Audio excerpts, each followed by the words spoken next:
welcome back to the Crimson Creed podcast. Sam and Chris here. We've got local OSU football fan Mark Meyers with us tonight. Mark, appreciate you joining us. Man, thanks for having me, man. I love talking sports. Love talking about my Pokes. Oh yeah, yeah. I'll admit, early in the season, seeing the Arizona State and South Alabama games, I was down on the Cowboys a little bit, but they've really done some good work, turned things around. Sitting with just 2 losses here in the home stretch of the season. Really good spot to be. Talk to me about how you're feeling coming into the week. Well, I'll tell you this. I honestly feel that to the detriment of the team at the beginning of this year, the first 4 games was coaching. Like for Oklahoma State, we're playing 3 quarterbacks. Like, are you kidding me? Like, didn't we go through all of summer and preseason to figure out who our quarterback was going to be? And I honestly believe that had we played Bowman like we're playing him now and run the ball, I mean, who's this guy, Ollie Gordon? He's only leading the nation in rushing. Like, we couldn't figure out that guy just to turn around and hand that guy the ball. So, Man, no doubt. like coming into the after those first 4 games, I was like, after being like 2-2, I was like, man, we're not going to win another game this year. I don't even want to watch another game this year. So, to be where we are right now, I'm pretty amazed, to be quite honest with you, because I did not expect this after those first 4 games. I still just can't figure out, how do you play 3 quarterbacks? That has never worked in the history of college football. We've seen some two quarterback systems, and those, they don't really work that well. But you know, things are going now. Oklahoma State is in a great position to hopefully at least make this game competitive. Yeah, I'm sure one of your favorite people of all time, Barry Switzer, he had a philosophy of, if you have 2 quarterbacks, you don't have any quarterbacks. And I swear, if Mike Gundy had just put 1 quarterback in those first few games, y'all might be 8-0 right now. That's what I'm saying. And 100% it's crazy. agree with you. At the beginning of the season, it almost looked like Gunnar Gundy, of all people, was going to be y'all's guy, but Alan Bowman has really shined. And if you remember correctly, this isn't Alan Bowman's first time playing against OU. He played against us when he was at Texas Tech a few times. He torched us. Right. So the kid can play. And Mhm. really, in Gundy's system, you basically need someone that just managed the game, especially when you have the number 1 running back at this time in the nation, with the most Mhm. yards. Okay. So really, all you need to do is manage the game. We've got a couple of receivers. Usually Oklahoma State's known for receivers. I mean, some running backs, but usually we have a much more of an air game. And so I really haven't seen that as of yet. And so that's my biggest fear going into this game tomorrow, is Oklahoma is going to really hyper focus in on that run game. And then what are we going to do? So someone's going to have to step up somewhere and pass the ball, catch the ball. A lot of times historically, and you guys know this as OU fans, y'all love playing against Oklahoma State. What's the record now? 91, 91-19. 19, and 7. And in Gundy's almost 20 years, almost every time we play OU, he gets like this conservative mindset going into that game. Man, we need to let it wide open. Just break it wide open, go for broke. This is it. We may not see another Bedlam game in my lifetime. So and I'm hoping so, because y'all know most Bedlam games doesn't really matter about rankings. They're usually pretty competitive. They're very rare to be a Mhm. blowout. Yep. So I'm just hoping that this is going to be not it's historic already, because right now it's the last Bedlam game that's on the schedule. But historic in a way that we see these 2 teams really put it on a show for the fans. Yeah, no doubt. Being the last one, um, most of the rest of that record's going to be forgotten, and whoever wins this one is going to kind of have the eternal scoreboard, at least until the rivalry can pick back up. What does OSU do to win this game? I think, again, it's not just going to be running it up the middle. We cannot have that mentality, because OU has got a great defense and they will be able to focus on that. So, number 1, defense. I'm a defensive guy. I'm a kind of guy I'd rather see a 3-6 game than a 48-42 game. So does OSU have the defensive mindset, the ability to get some pressure on Gabriel, to cover all of those wide receivers, and then kind of keep the running game in check? I mean, that's going to be key for Oklahoma State tomorrow is defense. And then on offense, I don't think we're just going to be able to turn and hand the ball off to Gordon and get him get 250 yards running. We're going to have to do some short passes. You cannot beat OU going sideline to sideline. You cannot stretch out the field that way. You've got to go down the field. So hopefully that's what we see tomorrow. From a Hoke standpoint, is that we play defense and that we're able to stretch um, Oklahoma Sooners out down the field because we've seen them get beat down the field. UCF was able to get some big passes on them, and last week Kansas was able to do that as well. Yeah. Yeah, no doubt. It's been a rough 2 or 3 week stretch here for the defense. So I like the analysis there. Before we let you go, what's your score prediction for tomorrow? Who's winning and what's the margin? Man, I hate doing this because every time I'm wrong, but I'm right there but with you, man. but just based on the fact that I didn't think OSU had a chance starting off the first 2 to 4 games, baby, I'm going all the way. We're going pistols Of firing. course. Pistols firing, baby. We're going 27-24. It's getting done in Stilly tomorrow. Go Pokes. All right, man. Hey, I like it. By the way, your hat, it's awesome. That's the kind of the mid 2000s OSU logo. That was It's my something. favorite OSU logo that they've had. I'm old school, man. I'm an old guy, so I love old school things, Yeah. My favorite OSU logo is anyone that has an L next to it. Oh man. Well, hey, Hey, Mark. good luck in the SEC, man. That's not going to be a cakewalk for y'all starting No, next year. no, Not at it's all. not. We're gonna need it. But hey, we really appreciate you joining. Thank you, and we'll look Yeah, forward to thank Anytime, talking you. to brother. you again soon. Definitely. See you. All right. All right, we're back. It's great to have Mark on. Solid guy, big OSU fan. Glad to have had him here. Look, Mark brought up a good point with Ollie Gordon. Ollie Gordon is going to be the bane of our defense's existence this weekend. And especially if Danny Stutzman is not at 100% and maybe not even playing, it's really going to require those guys in the middle there on our defense to tighten up, to be able to stop the run like we were doing early in the season. Ollie Gordon is getting the most yards per carry right now in the Big 12 of anybody with more than 100 carries, basically running backs. He's running just a smidge under 8 yards a carry, and they've got the 6th ranked rushing offense in the Big 12, and that's using Ollie Gordon for what, 5-6 games now, basically leaving him in the dust those first couple weeks. Yeah, they used him a little bit, but he didn't really do too much. They didn't use him too much because he wasn't doing anything.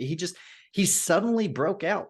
Like I think against South Alabama, he either had 5 or he had 7 carries that went for a total of 12 yards. These past few games, his first 5 or 7 carries are going for 30 or 40 yards. So it just something flicked in his head. I think something just changed and he's seeing the field different. It's kind of reminded me of Rodney Anderson back in 2017. Rodney Anderson, first couple games of the season, he played nice, but we weren't really sure who our starting running back was going to be. We had Abdul Adams, we had Trey Sermon, we had him, Rodney Anderson, we had a whole bunch of people. And then suddenly around the time of the Texas game, something just changed. And he went on one of the most incredible 8-game stretches in college football history as a running back. I mean, he had in that 8-game stretch, if I remember correctly, he had over 1,200 or 1,300 yards, maybe around 1,100 yards. I can't remember. I just remember it was over 1,000. There were 2 games where he scored 4 touchdowns in the first half. Ollie Gordon right now is reminding me a lot of Rodney Anderson, which is dangerous. I never wanted our defense to have to face a Rodney Anderson, and here we are. But I tell you what, I think our defense is ready for the challenge. I'm going to say some numbers that sound bad and might sound like we're not ready for the challenge, but just hear me out here. The first 4 games of the season, we gave up 8.5 points per game. These last 4 games, 29.5 points per game. We've just had a complete collapse on defense for the most part. But the way that these teams are going all over us, Texas, they have a star-studded offense. So even though we shut them down for the first quarter, they kind of figured stuff out eventually. UCF and Kansas did a whole lot of stuff to try and trick us. Kansas had 6 players going in motion every play. I mean, it's hard to account for that. Mike Gundy does not like doing that. He is a very traditional play caller. He just wants to beat you up the middle. And I think we have a defense that's more than capable of stopping that. So I think we're going to see Kip Lewis really emerge in Danny Stutzman's potential absence here. I think we're going to see Jaren Kanak return to what he looked like at the beginning of the season, and I think our defensive line is going to eat. Yeah, we'll see. I'm a big believer in, momentum and past behavior being the best predictor of future performance. And the past behavior we have to go on right now over the last 4 or so weeks, not great. Not great. Definitely makes me nervous on the defensive line. Not having Danny Stutzman there to be able to back them up, because he's, him and Jaren Kanak both really do a good job of supporting our defensive line, pulling some extra blockers away from, Isaiah Coe, Trace Ford, Dejon Terry, all these guys. It's just it's going to be interesting to see what kind of real speed and run stoppage we can get in there after the way that we've looked the last couple of weeks. And I see what you mean there. It's been rough. I honestly think Kip Lewis is a hidden gem on our team. He hasn't played too much this year. He's played, I want to say, roughly 40 or 50% of our defensive snaps, and that includes the games against Arkansas State and Iowa State and Tulsa, where it was a blowout in the fourth quarter, so he threw in the scrubs. He's only played about 40 or 50% of our snaps, but he's also got some time with the starters. He's registered 30 tackles on the year. He was huge in that goal line stand we had against Texas. He blew up 2 or 3 of those plays. He's a very tough physical player. He's a redshirt freshman, and I truly think that missing Danny Stutzman is going to hurt if he doesn't end up playing. But I don't think we're going to take too much of a dip with Kip Lewis in there. No, I don't know that we do. I just don't know how much of a boost it really is, seeing the way that we've played the last couple weeks with Stutzman, with Kip Lewis. We haven't been very good. So I'm hopeful we at least counter that momentum a little bit. We had our down week against UCF, pulled out the win, kind of bled over to last week a little bit, and it's reminiscent of last season, where when the train kind of came off the tracks against Kansas State, it never really got back on the tracks fully the rest of the season. That said, I've said it time and time again this year, there's been tons of mental growth and just general mindset improvement from our team this year, pulling out wins in tight situations, winning close situations that maybe last year we don't pull through, right? So I think the opportunity and the skill is there to be able to come to push through this and to go in and come out of Stillwater with a win. I think the opportunity is no doubt there. We've got the personnel to do it. You talk about running back stuff. Tawi Walker, no debate on our running back. No Nope. debate. I think I was seeing something earlier. Walker maybe held out of this game for one reason or another. Not sure if it was disciplinary stuff again, or if he's got an injury deal. I know he was hurt kind of late against Kansas. Yeah. So I'm not sure what the reason was, but there was some doubt as to whether or not he'd be 100% or a go for this game. So we'll see how it goes. OSU's defense hasn't been great this year. It ranks near the bottom of the Big 12 in most key categories. So presents us a little bit of an opportunity to maybe take some deep shots. I know, Coach Venables earlier this week talking about we had the opportunities. We have guys that are fast that can get behind the defense. They can go up and make big plays. I just want to I want to see it put in action, right? Yeah. We do that. We get Dylan Gabriel going. This team goes where Dylan Gabriel goes. If Dylan Yep. Gabriel goes up, goes through the roof, this team's going to go through the roof. Defense will answer the call. OU is a 6-point favorite right now, 5.5 at some other sports books. But, depending where you look, somewhere between 5 and 6-point favorite on a 61.5 point over under. I've got OU this week covering or pushing. Just covering really. That spread 41-35 Oklahoma is my prediction. What do you got, Chris? I think our defense is going to return to how they looked in the first half of the season. Brent Venables has always known exactly what to do against Oklahoma State. It's uncanny how it doesn't matter how the rest of the year is. We're going to do well against Oklahoma State if Brent Venables is in there. I mean, look at last year. We had just come off of 2 losses, one to Baylor, where the defense looked horrible, and one to West Virginia, where horrible would have been a compliment to the defense. We go out against Oklahoma State and Norman. We intercept 3 passes in the first half, 2 in the first quarter, and then 1 in the fourth quarter. We shut down their running game. We put on a defensive clinic, only allowing 1 touchdown when Spencer Sanders had really been hot that year. I mean, we dominated that game defensively. And I think Venables is going to have his guys ready for Oklahoma State again this year. I'm kind of making a bold statement with mine. I think Oklahoma wins this one 48-14. That is bold. Wow. I think a our 34-point win. Our secondary has gotten a lot better as the year's gone on. And like Mark was saying earlier, Oklahoma State is a little bit one-dimensional. Their offense lives and dies with Ollie Gordon.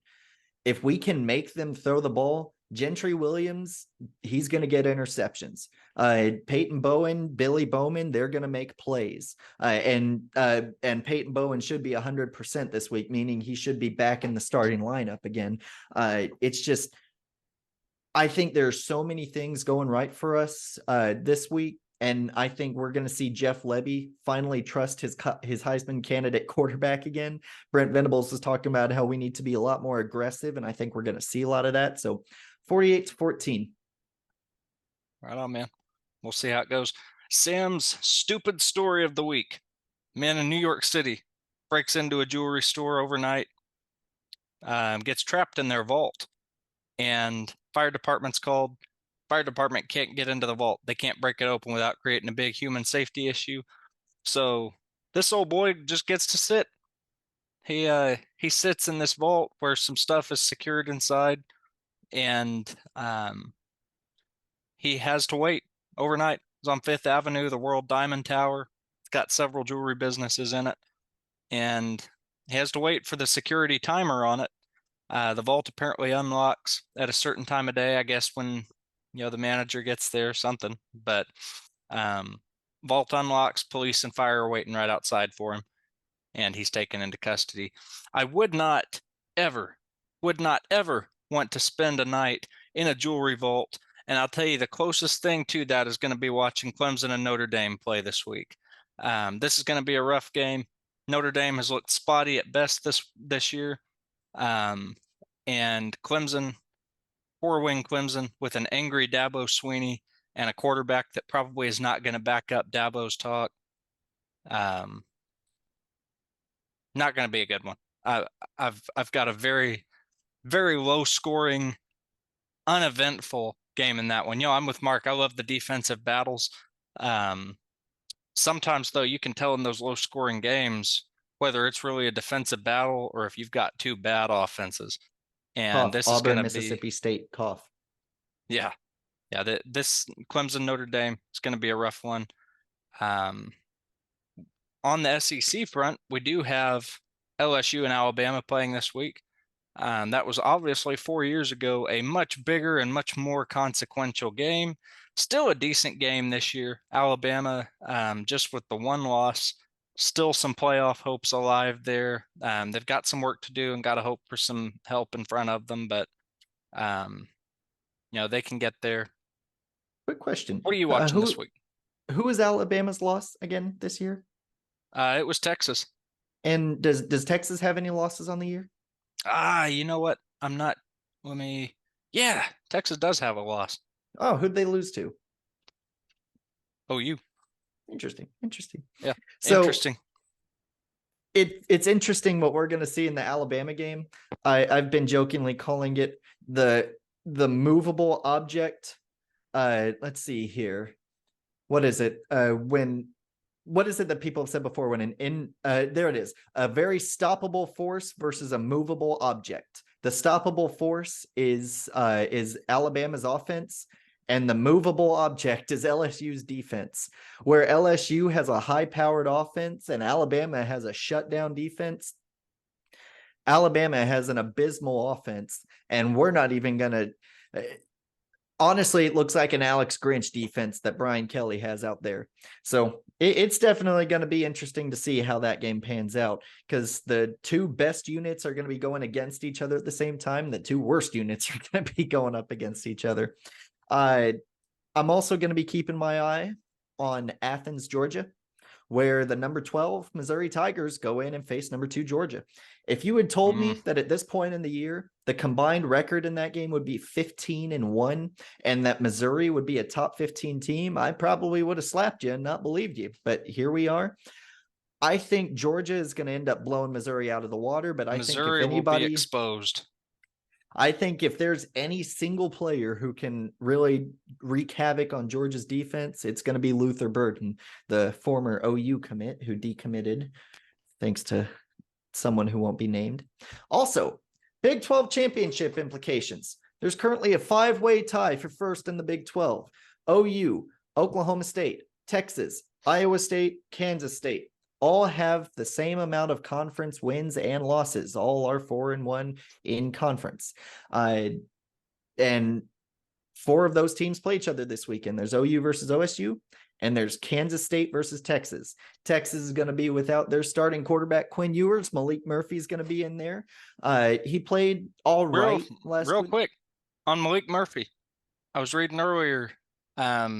We may get some arch time this week. Malik Murphy's apparently not at 100%, and he was evenly splitting first-team reps with Arch Manning this week. Do you remember how Texas fans weren't allowing OU to say that they didn't have a quarterback as the reason we lost last year, as one of the reasons we lost? Remember that if they lose this game? Yeah. Just going to put that out there. But I know. And Kansas State, Colt McCoy would have saved them from Alabama, right? Colt McCoy was the Lord and Savior, but that's okay. One other interesting thing there. Kansas State, in their last 2 games, let me get this pulled back up so I get the numbers exactly right. Kansas State in their last 2 games have allowed 0 touchdowns and have outscored their opponents, TCU and Houston, by a total score of 82-3. Their offense and their defense is on it right now. And I think this has the potential to be a really, really good game. Hoping Kansas State can pull it out, because I really hate Texas. Well, we'll be watching. I know we will. Smart people in the universe say that OU fans have 3 games every weekend. OU's game, whoever USC's playing, and whoever Texas is playing. And this is going to be one of those weekends. We get Texas against Kansas State in the 11 o'clock block. We get OU and OSU at 2:30. And then USC takes on Washington. I'm not sure how many OU fans are going to be rooting against USC this time around, seeing as a USC win might actually help OU's playoff case for whatever help that may do it, for better or worse. I would like to see Washington beat the tar out of USC and then drop a game against an unranked team. Yeah. I'll say this, the winners of Bedlam and of K-State, Texas this week, these are going to be your Big 12 championship teams. Iowa State's going to find a way to Iowa State, and they're gonna fall out of the Big 12 championship race here pretty quick. Maybe not this weekend, maybe not next weekend, but they're going to find a way to do it. The winner of Bedlam and the K-State Texas game this week, those are going to be your two. Those are going to be your two teams. That's Real quick my before we go, thought. the 4 new teams in the Big 12: BYU, Houston, UCF, and Cincinnati. Can you guess how many wins they have combined in conference off the top of your head? Got to be like 3. Exactly 3. BYU has 2, Houston has 1, UCF and Cincinnati have 0. They are a combined, let me do the math here, 3. They have 3 wins and 5, 10, 14, 17 losses. 3 and 17 in conference. And weren't Central Florida fans and all that in Cincinnati talking about how great they do in the Big 12? Well, it's year 1. I think ultimately they'll be okay in the Big 12. You look back to when TCU first joined the Big 12, a lot of growing pains, a lot of trouble, a lot of problems. But they ended up pulling through, and last year made it to the championship, which took some time. But before that, I mean, they had been a decent enough team, competitive in the league. So even almost got to the championship back in 2014, maybe 2014, 2015. No conference championship screwed them out of that 2014 season. So these 4 teams, I think, will be all right. Houston is in the most danger, I think. Houston is closer to the ground right now and further away from their ceiling than any of the other 3 teams. But we'll see. A quick note, as you can see up here, we are rebranding the podcast from Crimson Creed Podcast to the Sooner Pocket Podcast. This goes in line with our blog here, www.soonerpocket.com. Make sure to check it out. We got some great content on there, coverage of OU's ball games, recaps, pregame type stuff, all that good stuff. Lots of it here. Let's hope for a win this week against OSU. Let's put the Bedlam series to bed with an Oklahoma win. Boomer Sooner, and we'll talk to you next week. Boomer Sooner.